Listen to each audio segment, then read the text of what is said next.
Hi everyone, my name is Valerie Humans and I'm the marketing coordinator here at TurnTo. I'd like to welcome you all to our webinar today titled CoffeeForLess.com Solves Customer Engagement Challenge with TurnTo. Leading the webinar today will be TurnTo's Director of Marketing, Kathy O'Callahan, and our guest speaker, Zachary Ciperski, the Vice President of CoffeeForLess.com. Before getting started, I want to quickly go over the format for today. The webinar should last about 30 minutes, and then we'll have time for questions and answers at the end. If you have questions during the webinar, please submit them using the GoToWebinar control panel. We'll try to get to all of your questions at the end, but if we don't get to yours today, we will follow up with you via email. So thanks again for joining us, and I'd now like to hand it over to Kathy, who will get things started. Valerie, thank you, and hello and welcome everyone. Zachary, Valerie has already introduced you, but if I could just ask you to share a little bit about yourself, your role over at Coffee for Less, and the Coffee for Less business in general, that would be great. Absolutely. Thank you, Kathy, for the introduction. Hello, everyone. My name is Zachary Ciperski. I am delighted to be here today to be able to talk about TurnTo and all the exciting things that we're doing at Coffee for Less. I'm a bit of a dinosaur in the online marketing world. Been doing it for just over 12 years now, from agencies to in-house to a little bit of both here and there. And so for the past 5 years, my primary role has been Vice President at Coffee for Less, and that really entails doing all things web interfacing, so from choosing vendors to optimizing the site, so forth and so on. Our business is a very successful one. We have successfully been in the Internet Retailer Top 500, I think, going on 5 years in a row now, and hopefully that run will continue. We are a B2C online coffee shop based in Philadelphia, and we ship around the country and soon around the globe. So that's a little bit about Coffee for Less and who I am. And again, thank you for letting me be here today. Thanks a lot, Zachary. So, everyone, here is a look at our agenda for today's webinar. First, I'll give a brief overview on what is social Q&A. Then Zachary will share why social Q&A for the CoffeeForLess.com site. Then we'll both chat a little bit about the moderation process, moving on to what Coffee for Less has done with email marketing with respect to Q&A, what's next for them over there, and then we'll talk a little bit about the results that they've seen using TurnTo's Q&A. And then we will close the session with a little bit of Q&A of our own, as Valerie mentioned at the end of the webinar. So what is social Q&A? For those of you not familiar with TurnTo's Q&A platform, we enable shoppers to submit product questions on the product page and get answers from past customers as well as experts representing the store and the brand, in addition to independent experts as well. So Zachary, let's talk a little bit about why social Q&A for CoffeeForLess.com. Why did Coffee for Less choose to add Q&A to the online store? Absolutely, and this is a great question, and it's something that we've been looking at solving and wanted to solve for quite a few years now. We have always been proud to be a retailer that's pushed the brink of technology again and again. And we use ratings and reviews for quite a while, one of the first e-commerce coffee sites to offer such. And likewise, we're looking for something to not only complement that, but also help us take some of these aspects to the next level. And what do I mean by that? So there's a couple different levels of why we were looking at social Q&A. First and foremost, we wanted to add an additional arena for our customers to interact. And not just with us, also with our customers. Coffee happens to be an emotional product, and oftentimes coffee drinkers don't like to try new things. And so over the years, as from a customer service side of things, customers would ask us which coffees they want to try and which that we'd recommend, and that worked okay.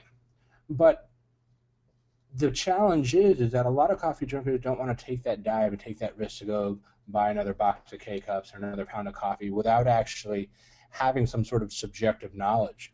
So what social Q&A has allowed us to do is provide an arena for a couple different layers. One is to allow for a customer to ask another customer a question.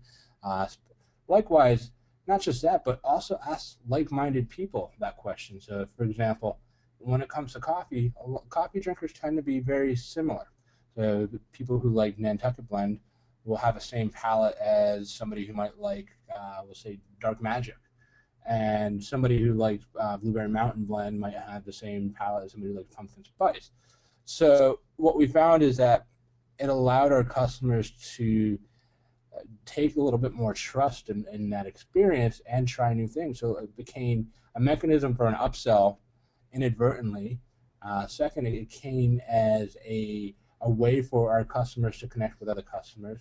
And third is that customer service element. We're able to see and react on how customers are asking questions, what types of questions they're asking, and really evaluate, how we merchandise our products. And so those are just some of the ways that, why we thought about social Q&A and how TurnTo has helped solve some of these problems for us. Thanks, Zachary. That's good information there. Now, you already mentioned that you already had reviews, and clearly you believe that that they're both reviews and social Q&A are both viable, successful tools. But why the need? What was there one more added piece of, what more could your site benefit from adding the Q&A? I think it really comes down to that last point here on the slide, is standing out from the competition.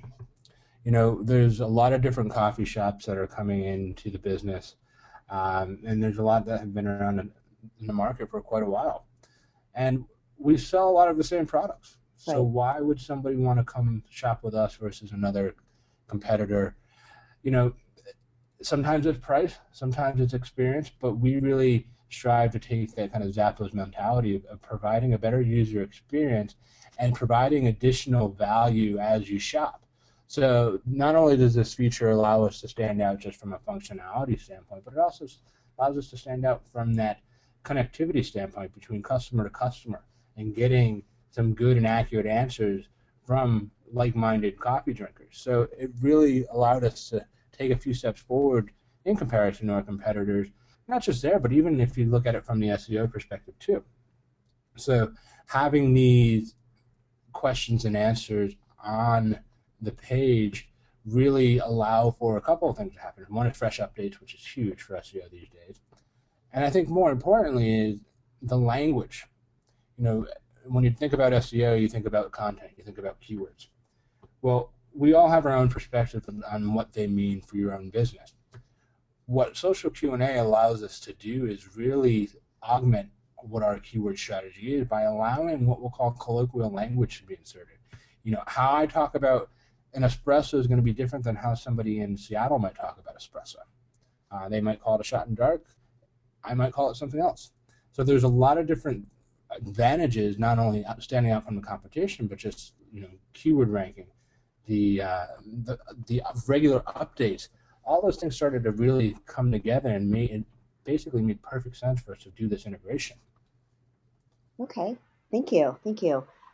So you use Bazaar Voice for reviews. You use TurnTo for Q&A. Can you walk us through the vendor selection process and why you ultimately chose TurnTo for Q&A? Absolutely. So we've had a long-standing relationship with Bazaar Voice. Actually, when we signed up, we actually signed up with Brett, the original CEO, and when we signed up, we also signed up for their Q&A platform. But as we started going down that road and integration, we found that there was a lack of flexibility in what they were offering. So long story short is we chose to just move forward with ratings and reviews, and it's worked nice, and it's worked in a lot of powerful ways, but we're left with that void. We wanted to have this Q&A element, and we needed to get the right partner in there, and then we essentially stumbled upon TurnTo. And for us, there was a couple things that really stood out for us. I like to consider TurnTo a boutique expert. And by that I mean a small shop that has scalability. And scalability in a specific thing. A lot of different vendors will offer a lot of different technologies and a lot of different functionalities, where TurnTo is really true to the core Q&A. So when it came down to integration, implementation, and strategy, we were able to do a lot of customizations and really push their technology to integrate well with what we're doing. So not only do we have experts working with us, and more so we saw TurnTo as a partner versus a vendor, but we were able to collaborate and create something that was not a traditional integration for them. And as you can see, it really it meshes well with our site, meshes well with the experience, and all of those are benefits of working with TurnTo. If we did it with Bizarre Voice, I don't think we'd even be near, from a visual perspective or even a flow perspective, getting close to the level of the quality that we have with TurnTo. Okay, thank you, and thanks for the kind words. So talk to us beyond getting the social answers, beyond the customer to customer interaction. Talk to us about your staff's involvement, such as what are they learning? Is the company seeing benefits from having the staff involved? Are you taking the information and using it elsewhere within the company? Absolutely.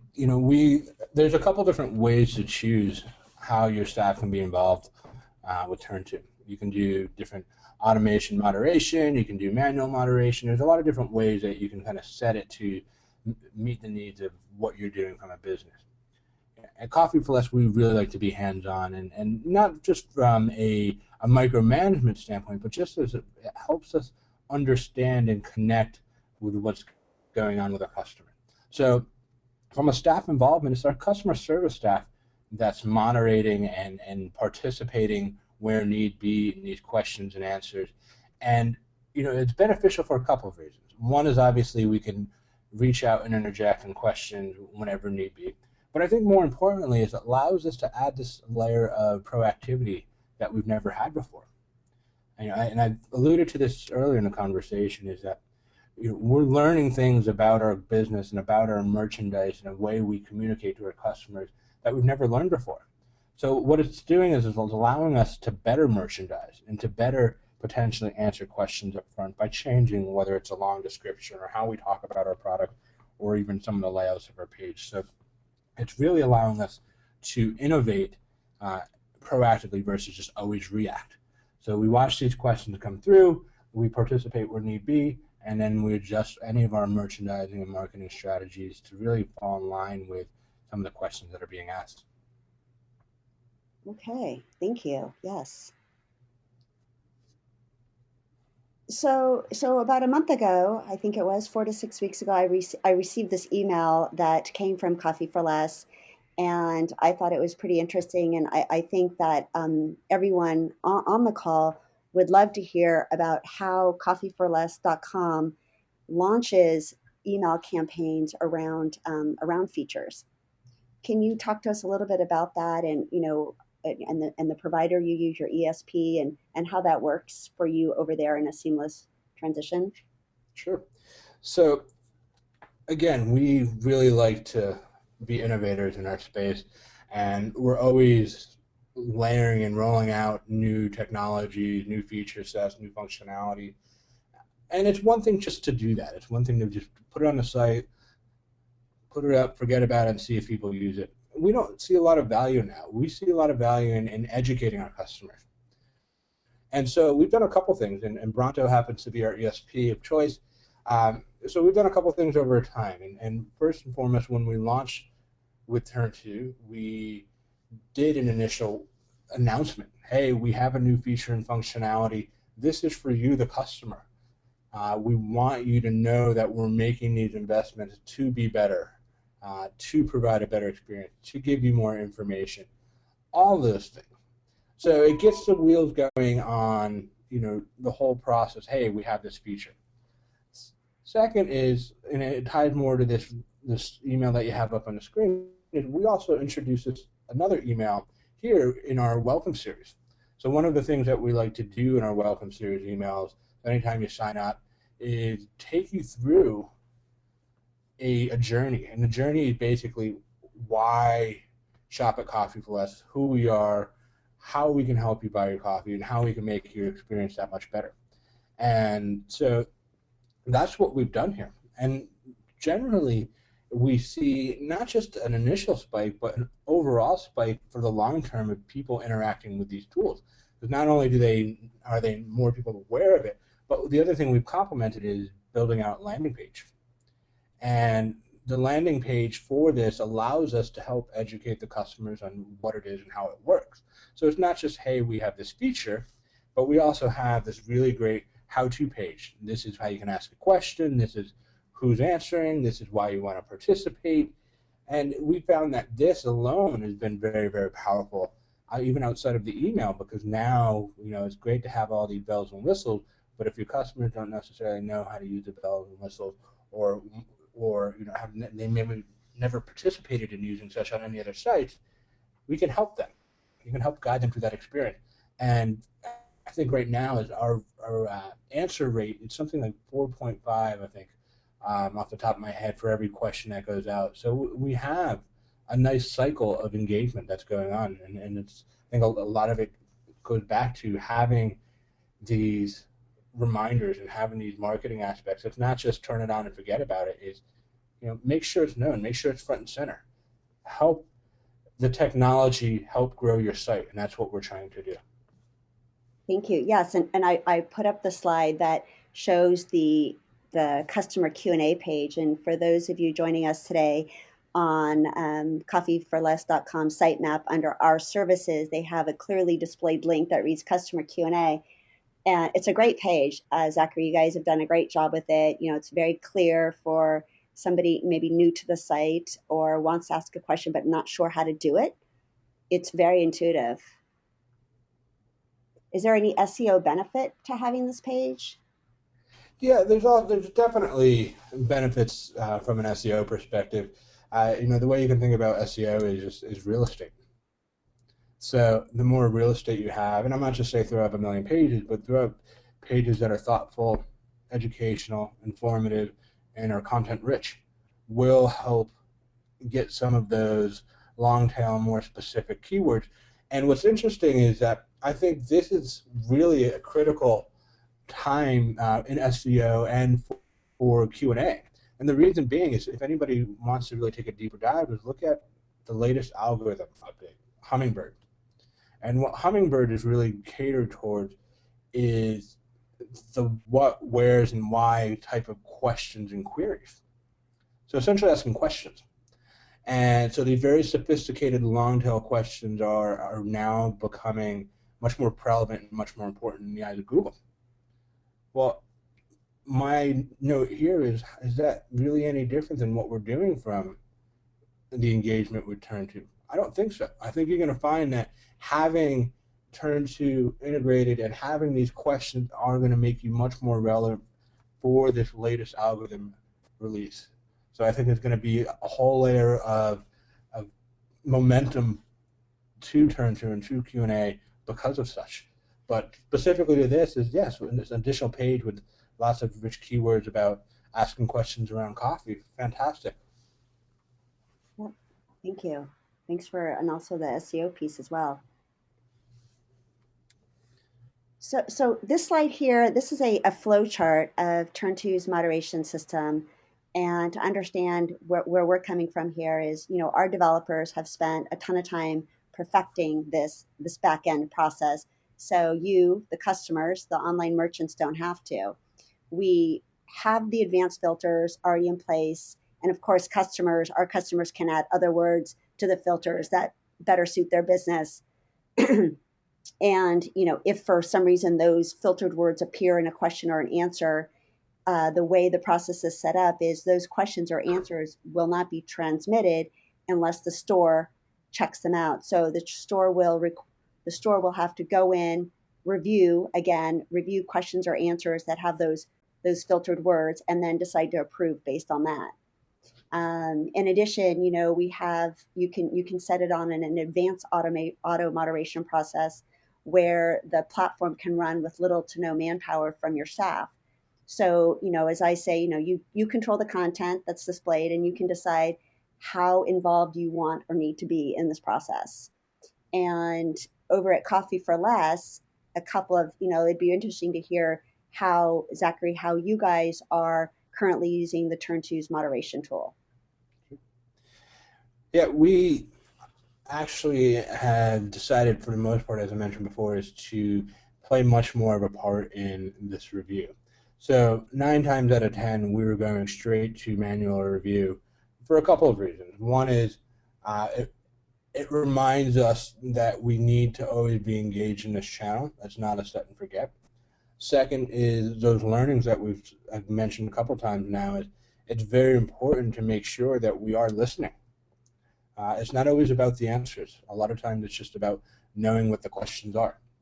And so for us, we've decided that a manual review process will keep us disciplined, but also keep us on our toes.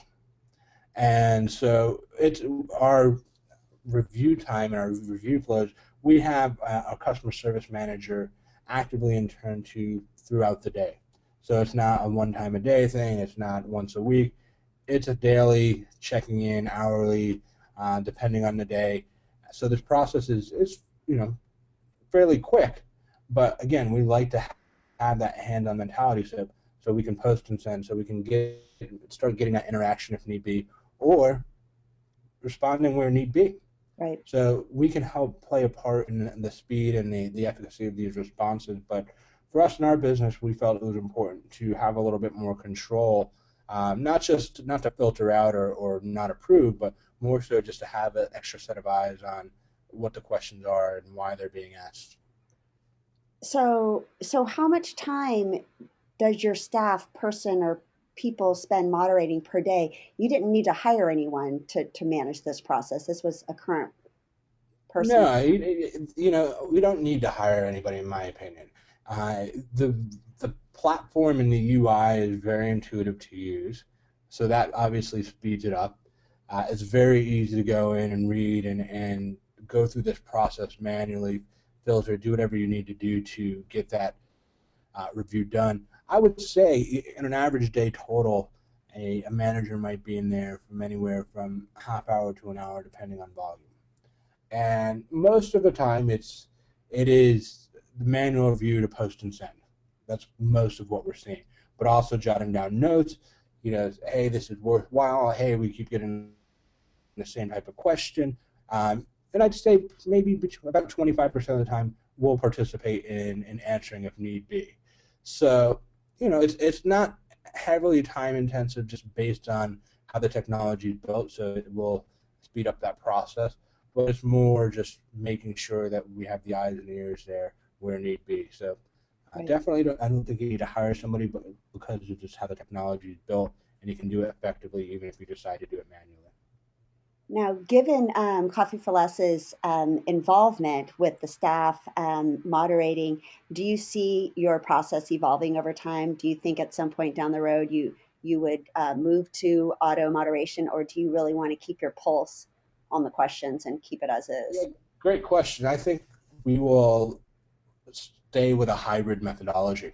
I think there's going to be a point where we'll do more with the automation, but you know, with what we're going through now and what we're seeing, we haven't established enough patterns to get through that automation yet. And partly it's because we like to be conservative. We don't want to miss opportunities. So it's just us getting smarter. It's us better leveraging the technology that's already built and established. And there will be that time when we're going to, turn on more automation. So I would say, it could be 3 to 6 months when we're running a hybrid, where half of them are going straight through and the other half we're going through the manual review. And that's the beautiful thing of it is you can set those filters. Right. So you have a bit more control over what happens and you don't always have to be logged in. You can always make it through if need be, but you find that balance of what works for your organization and your processes, and that's what we're doing. We're learning every day, not only from the technology and from the question, but also how we can improve our flow internally as a business too. Well, it's always good to hear. I always enjoy hearing about how others are working the moderation process. I know it's a very personal part. Um, I know that I feel pretty confident. I would like to hear what's new. What are you guys doing over there? What's the next innovative piece, whether, non-turn to, with turn to, what do you guys got going on over there? What's in the hopper? I always think this question is the most difficult question, and the reason being is I'm a bit of a dreamer, so I can think of a million things we'd love to be doing and that are in the pipeline. But also being a realist at the same time, we do have a couple of things that are hot and heavy and are basically, what I say, close to going out the door. And so we're revamping our entire loyalty program. We've chosen a new provider, and we are, I'd say, I don't know, 75% through with that integration. Right now, we currently use the existing Magento loyalty program. We now want to take it to the next level, and that's what we're doing. One of the beautiful things about this integration is that with our new loyalty program, it will actually directly tie into TurnTo. And by that, I mean we're going to be able to incentivize people in ways that we've never been able to do before. And to give you an example, is we're going to be able to award points to anybody who asks a question, but primarily we're catered towards people answering questions. We get a lot of good questions coming in, but we also want to make sure that that cycle is completed. So, going back to the whole marketing idea, sending emails, letting people know about technology, sometimes people just need a little kick in the butt to want to really turn on to using these new features and function sets. And sometimes it just takes that first use to really see the value in that. So the loyalty program is exciting on many levels, but specifically in this case, it's really around, how can we get people to participate? And what I'll say is do the SEO for us. That's the new SEO of today is user-generated content. Your customers participating. TurnTo allows for that. Our loyalty program will allow for that. So I think in conjunction, it's a very, very powerful thing that we're working on. Secondly is checkout comments. So we decided out of the box that we weren't going to use the chatter option with TurnTo. We are revamping our confirmation page to embed that functionality instead of being a pop-up. And we think it's going to be, again, it's a powerful way to close that loop of people asking questions, but more importantly is why did you buy a product? Tell us what stood out for you when you made that purchase of that particular coffee pod, for example. So bringing that full circle is going to be a very powerful thing, and it's not going to be intrusive. It's going to be, oh, you've already made that purchase. Now we'd love your feedback and why you decided to make that purchase. So I think with both of those alone, we're going to see not only improved lifetime values and better retention rates from the customers, but more engagement with our products and our site. And hopefully this will also lead to better SEO and better rankings. So lots of cool things. Those are the two of the hot ones. We've got plenty more on the plate as well.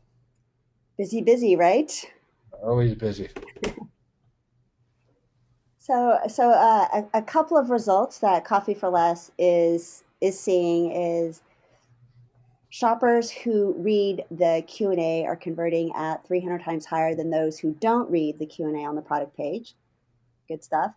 And then in addition is Coffee for Less is seeing on average 5.5 social answers per question, and about 91% of all questions receive a social answer.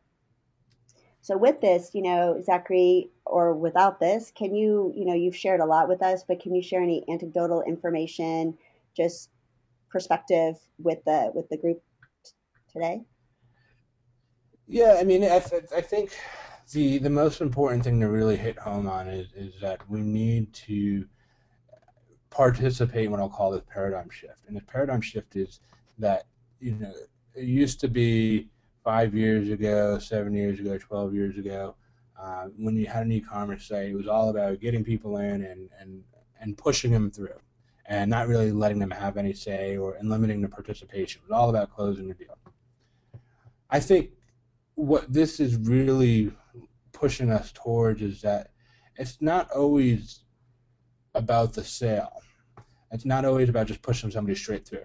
Yes, it's necessary. It's what sustains your business, absolutely. But what builds loyalty, what builds that interaction, what builds what we'll call those tipping points and getting people excited about your brand and your product are these types of integration, because now people are on your site longer. They're actively participating. They actively have a voice. They actively have that arena.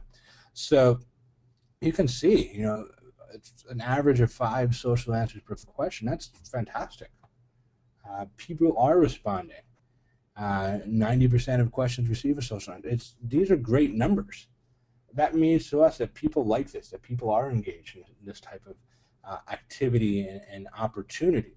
So, the best I can say is that we are seeing growth, not only in these numbers, but just the retention rates. And we've had a very strong year in retention rates, and I can confidently say that TurnTo is a part of that. And I think it's also going to be a part of it very much in the future. The more we get people interacting, the more likely to stay with you and think about, that other site or other portal where they can buy because they had memorable experience with you.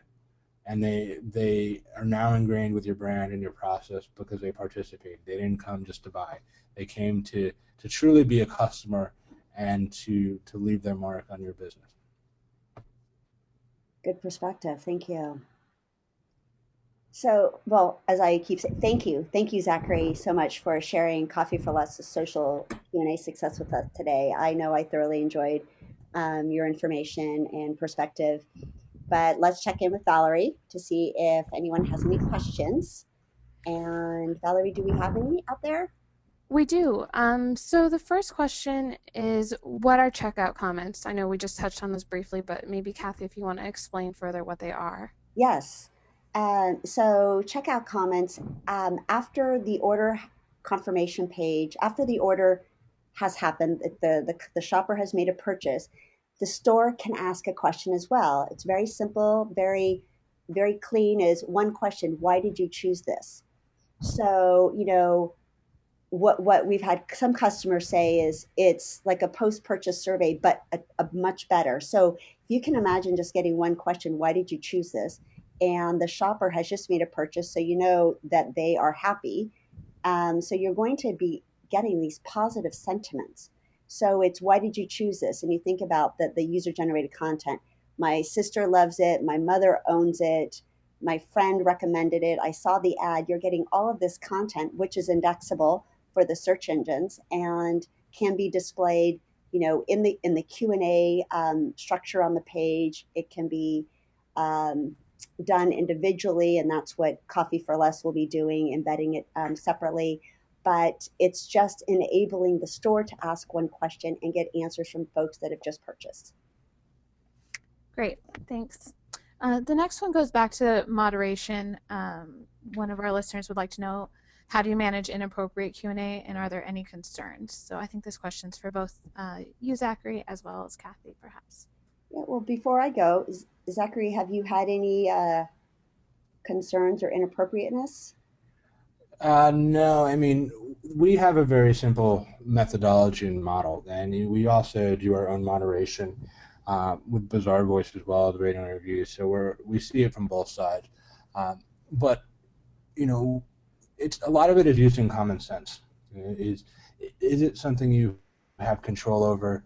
Whether what their feedback is, so it has to do with the product, or it has to do with shipping, whatever it might be. Is it something that has some sort of relevancy to what we can control or not? We are open to putting negative reviews, for example, on the site. We are open to putting less than favorable questions out there because they're real and authentic.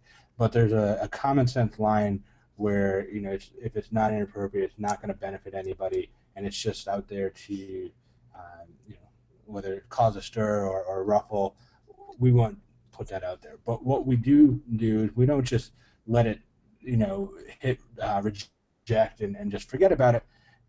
All of those circumstances, we're also reaching out to those folks. We're calling them up and talking to them. Hey, how can we help you? Was it something we did? Was there something wrong? So that way it's not just, I keep sending in, you might have somebody who just wants to put the bad review up there. We want to make sure that our customers are heard, one, and two, and taken care of if we can possibly do that. So I see it as more of an opportunity than something to be worried about. It will allow you and give you reason to reach out. And the rules are simple. Be smart about it. Represent your brand well. Be truthful. Be transparent, and you'll have no problems. Thank you. That's really good to hear how you, a store, is looking at it from our end. And that's part of the beauty with the filters. You control the content. We to date haven't had a problem with the stores. With some inappropriate questions or answers, but that's part of the beauty of the filters, and they can be tweaked as you move through the process. Your filters after month 3 could be completely different 3 months later after month 6. So that's having that flexibility in the back end, which is very intuitive. I think that should answer the question there. Okay, great. Another question we have is, when somebody posts a question on the site, is an email sent back to them when they receive an answer, or do they have to keep coming back to the site to check? I'll take this one more from a structure to understand the flow. So when a shopper submits a question, to understand the entire flow, is that we work with the online merchant to email past customers. And then what happens there is, so we'll send it out to a percentage of the folks that actually bought that product from the store. And he or she will get an email, you bought this product in July. Kathy has a question. Here's her question. So the person that has already purchased it can submit the answer. And so what will happen is, if I had the question, I would get that answer in my email in addition to it being posted on the site. So, and what we typically see is, on average, our customers are seeing a couple of social answers within the first 45 minutes to an hour, and then overall about 5 to 6 social answers in 24 hours. So there's no checking back. It's just right there in your inbox, in your email. Okay, thanks. Here's one. What platform are you on, Zachary, and can TurnTo work with any platform? Kathy. Do you want me to go first? Yeah, you can go first. Sure. We are on Magento. We're on Magento Enterprise 1.12 right now, and I can speak from that side of the world. As Magento sometimes can be difficult to integrate with. I will say that was not the case with TurnTo. It was a fairly seamless integration. A lot of the time was spent out of all of it was really tweaking the CSS versus functionality. So I would put it at the top of the list of ease of integrations that we've done, and we've done probably about 40 different integrations on our site to date, and it being closer to the easier ones.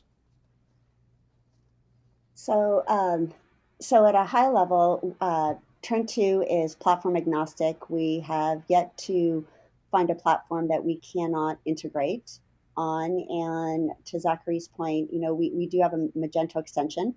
And for the most part, we've had customers up and running in a couple of hours, whether it's on the Magento extension or Demandware or in-house solution. So very straightforward. Cool. So another question we got is, who hosts all of this Q&A content? So TurnTo hosts the content, but we provide multiple feeds for our customers to download it. So there is access. Okay, great. Well, we don't have any more questions for today, and it looks like we're out of time anyways. So Zachary, again, thank you so much for joining us today, and everybody listening, thank you so much for joining as well. And we hope to have you back for our next webinar, and have a great day. Thank you. Thanks. Thank you.